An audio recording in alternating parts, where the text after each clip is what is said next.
What's up, YouTube? So today we're going to talk about the death of juice mapping, and this is pretty much in response to the latest post that Chris Wilson made. Now, to say I was disappointed would be kind of understating the fact, because at this point, 3.19, effectively as we know it, is pretty much dead in terms of the player base. There's no change to loot, there's no light at the end of the tunnel, and there's only despair. But maybe in 3.20, they'll add back some of the things they removed, or they'll add a new league mechanic that will make juice mapping feel a lot better.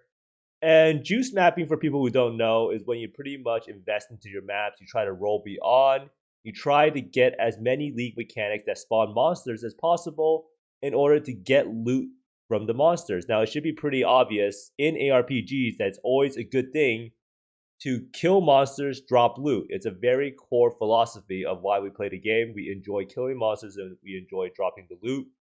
Now, GGG kind of wants us to move towards killing one monster and dropping all the loot. And they also want us to go for pretty much choosing league mechanics that pretty much involve reward templates that don't actually get modified by quant and rarity, because it seems like that's the only way to get guaranteed loot at this point. Otherwise, it's pretty much a lotto. Now, there is something to note, is that regular out and go mapping does seem to be more profitable than normal. And I'm not really sure if I can confirm it, because when I played regular out and go mapping, it felt worse. But after the loot changes that they did, where they increased the loot by 25-35%, regular monsters and not league monsters might be a little bit better. So Chris finally posted a quadruple down where he says nothing is going to change. And he pretty much explains his rationale. So let's go over here and let's see what they actually did. And that was actually something I looked up. What happened with items again? So he pretty much posted this long thing. So I can kind of see why it took so long to write. But at this point, it is not going to save the league. So philosophy 1. Reward mechanisms should scale properly with item quantity and rarity bonuses. Now, I feel like a lot of these philosophies that they wrote are kind of out of touch, because they are actually changing in the game in a way that directly affects these philosophies. Now, this is one of them. So this one's pretty much saying that you should be rewarded for doing harder content. So that's why they changed it over to the Arch Nemesis mods, where you kill an Arch Nemesis monster that has 4 mods on it, you get a lot more loot because the rarity is much higher, the quantity is much higher. And this is something that they've changed a lot. So if you know, in the past, if you do leagues like Abyss, you do leagues like Breach, they don't have item templates to control what drops. So I think Legion was probably one of the first leagues where they introduced it. The Legion, you can see that the mobs have certain icons above them, like currency, jewelry, or armor piece, or something like that. And that pretty much controls what drops. And that's why Legion currently is so profitable, because you actually get guaranteed loot from the item templates or from the chests that you open. Now, I do think that this is incorrect, because Path of Exile is a game about opting into more difficulty in exchange for more rewards. And I do think one of the hardest things in the game is to do 100% deli with triple beyond and a bunch of mobs spawning everywhere. And it is probably the most difficult content you could do for your build, especially if you're doing it with no headhunter. I think I can probably count on my fingers how many builds can actually do this without actually abusing shrines or something like that. So the fact of the matter is, we already had where we were opting into more difficulty, because by doing juice maps, we were already doing that by opting into more difficulty. And now when we opt into more difficulty, we are actually not getting any more rewards unless we hit some ridiculous lotto jackpot. Now, something else to note is that they actually say that additional item rarity causes items to upgrade, like currency items. So that's what causes like regular chaos orbs to upgrade to divine orbs if you have a lot of rarity, and it upgrades the chaos orbs to a higher tier of currency. Now, the second philosophy that GGG has is that players should fight fewer rare monsters at once, but they should be more challenging and rewarding. I do think that this is not a bad philosophy. Now, this one is the one I probably agree with the most, in that there are probably too many rare monsters that spawn from beyond. There probably are a little too many rare monsters on the map. And the main thing is that this drastically affects performance of the game. If anyone does 100% deli maps, you will notice that you probably get down to single-digit FPS all the time. And that's pretty much not a viable option, because if you have that bad of performance on a PC, what happens when PoE goes to the mobile version? Or what happens when PoE goes to the console version? Now, I know that they say they don't balance the game around console or mobile, but I bet that they do take into consideration what the game's performance is like because of the Beyond or too many rare monsters spawning from Abyss.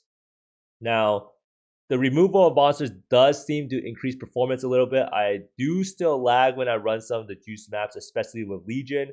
And the fact of the matter is, Legion probably lags because there's a lot of rare monsters that spawn and they couldn't change it because Legion actually guarantees rare monsters. Now, the fact of the matter remains is that they say that they want combat to feel more challenging and rewarding and more tactical.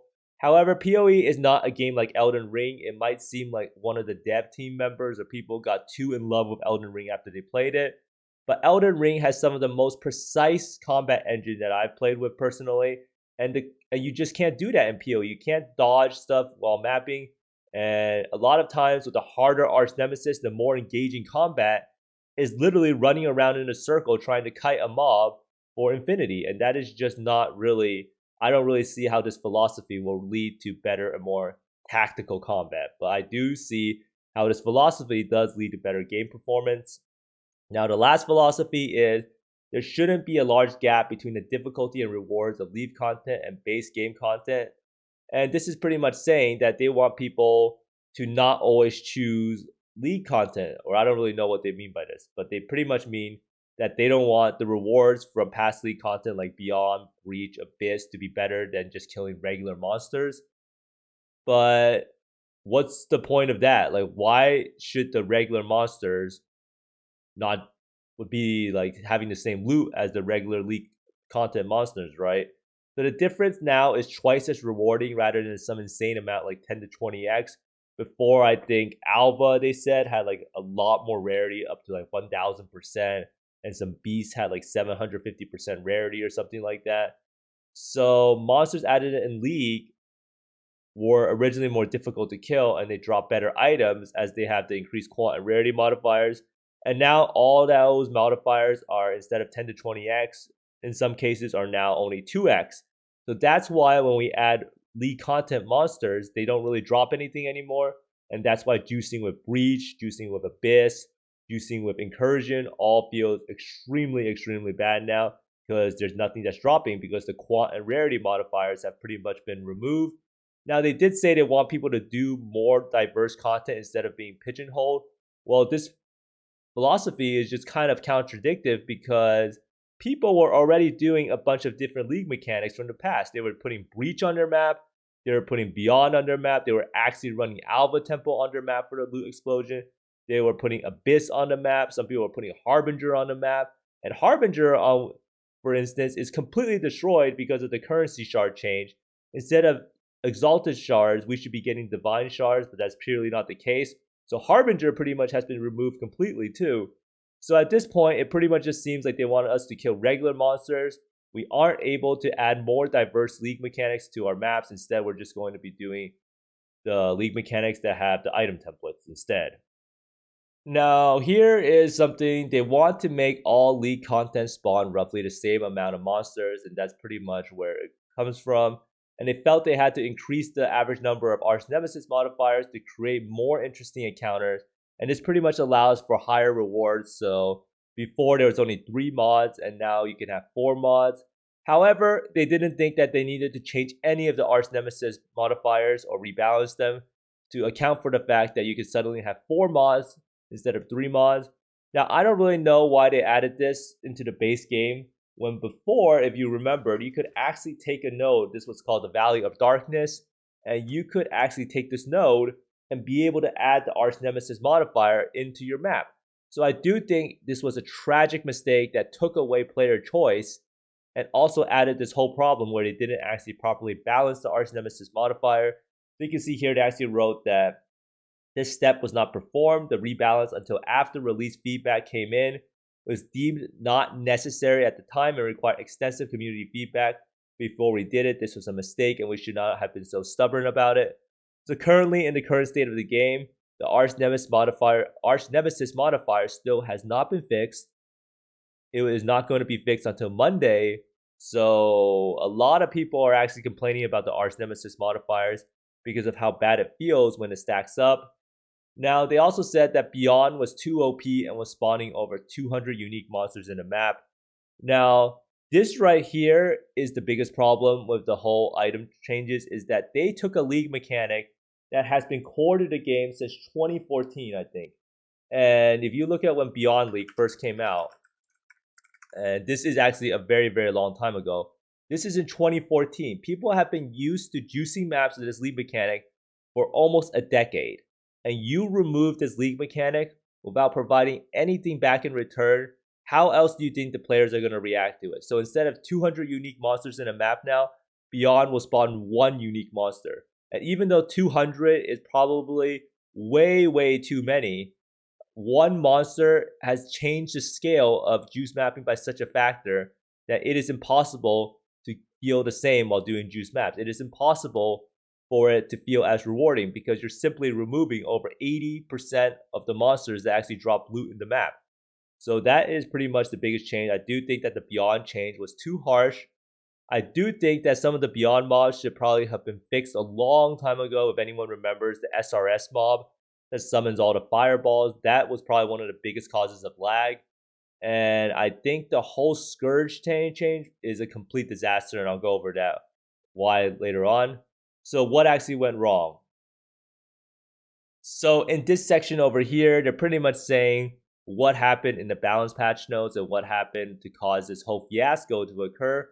So they did not patch note the item rarity and quantity rebalance for league monsters, as everyone knows. Chris later had to write it in a post where he says that he's sorry about not mentioning it, or he didn't really actually apologize, but he pretty much said that they had this massive rework to past league mechanics where they removed the rarity and quantity. But what he said was he blamed it on communication issues. So there is no malice or ill will over here. They didn't do it on purpose. I mean, no one really knows, but I'm just going to take what Chris says to be the absolute truth at this point. And he blamed it on communication issues because he proofread the patch notes, but he didn't understand the impact of the changes. So he pretty much just read over the patch notes, and then he didn't really know that this removal of, I mean, someone told him about the removal of the item rarity and quantity from league monsters, but he didn't really understand how big the change actually was. So that's why he thought that the patch notes didn't really need it. So Lake of Calandra was an out of area league, and this is another thing that was extremely unrewarding. So Lake of Calandra kind of exacerbated the perception of drop reduction purely because it was such a bad league in terms of actual rewards. It was not rewarding. The chests still don't really drop loot after they buffed it many, many times. And the fact of the matter is that it is an out of the area league, so you have to do like 10 maps or so, or 8 maps before you can even enter the lake, making it feel like that you're pretty much playing standard league, which is extremely unrewarding compared to an actual league mechanic like Sentinel. Now, lastly, this is pretty much a common problem that they've said over and over again, is that they just don't have enough time to play test the change properly. And whether this is, I don't really know why this happens. It's probably their 3-month release cycle. But these changes should probably have been thoroughly tested in juice maps or something like that to see how the item drop reduction actually felt. Now, Chris actually writes something pretty interesting here. He says every other player is unaffected on average. For example, when playing Breach, the reduction in currency items found is around 7% when comparing to 3.19 to 3.18. In 100% delirium maps, the difference hits 17%. In encouraging and regular non-league content, you'll find 25% more. I'm not too sure about this because it does feel like when I play maps, a lot less currency is dropping, but I haven't really played that much of a sample size. So let me know down below if you feel like you're actually finding more currency in like delirium orb maps than before. Because for me personally, I've noticed I've been finding less and less currency, but I haven't just been doing normal out and go maps, so I don't really know. So now we get to the future of items, and this is pretty much at the very bottom of the post, and this is where it's actually really, really sad.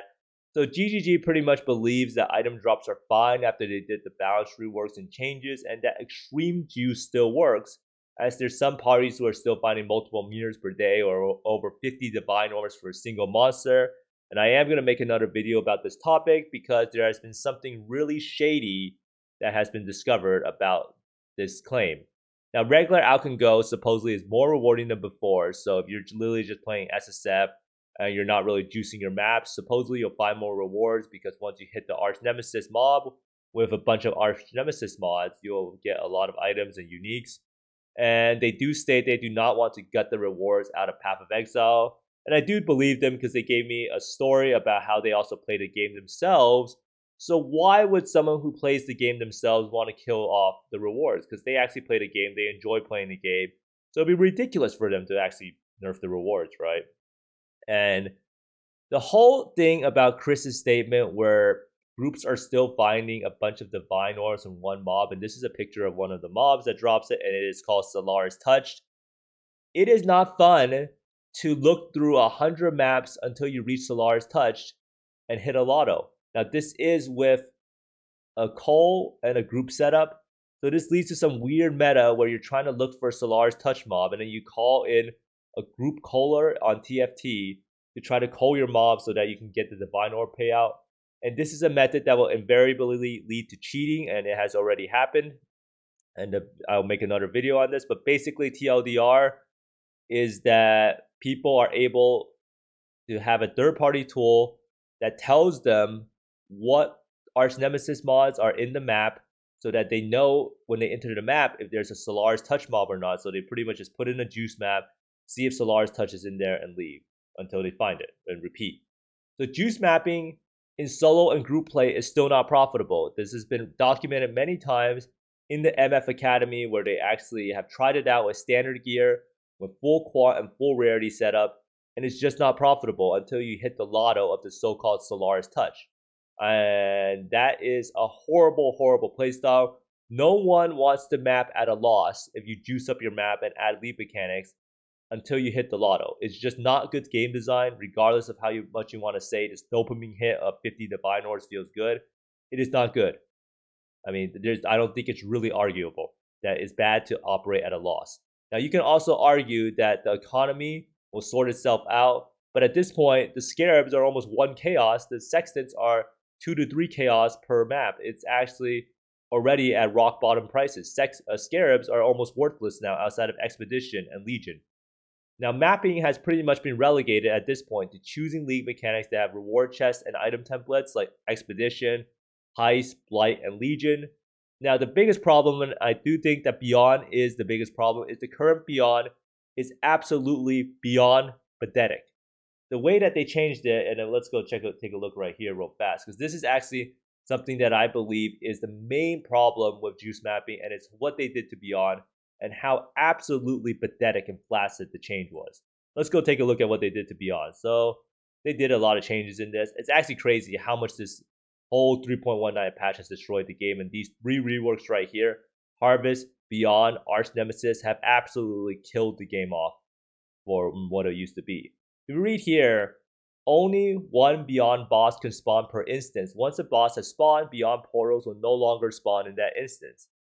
So what this means is that as soon as you find 1 Beyond boss, there's no more Beyond in the map. Now, I did a couple juice maps yesterday, and I put Beyond on my map with the Sextant. I killed, I'm not even kidding, I spent 3 seconds or 5 seconds in the map. I killed a couple packs. The Beyond boss spawned, and there was no more Beyond in the map for 95% of the map. This is just terrible, terrible game design.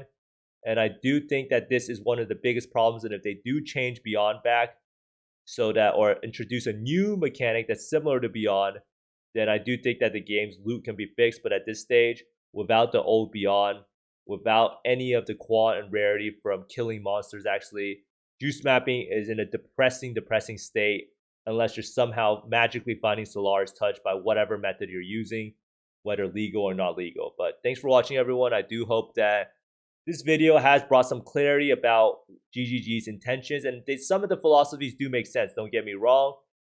I do think that the maps should not have as many rares as it does. I do think that you should reward people for doing harder encounters, but the way it's currently done is just not right. But thanks for watching. Let me know down in the comments below if you agree with Chris's rationales and if you think the game is heading towards a good place in terms of endgame juice mapping. But thanks for watching. I hope you find more Mirrors, Exalts, Divines, Mage Bloods, and Solar's Touch mobs than me, and see you next time. Bye!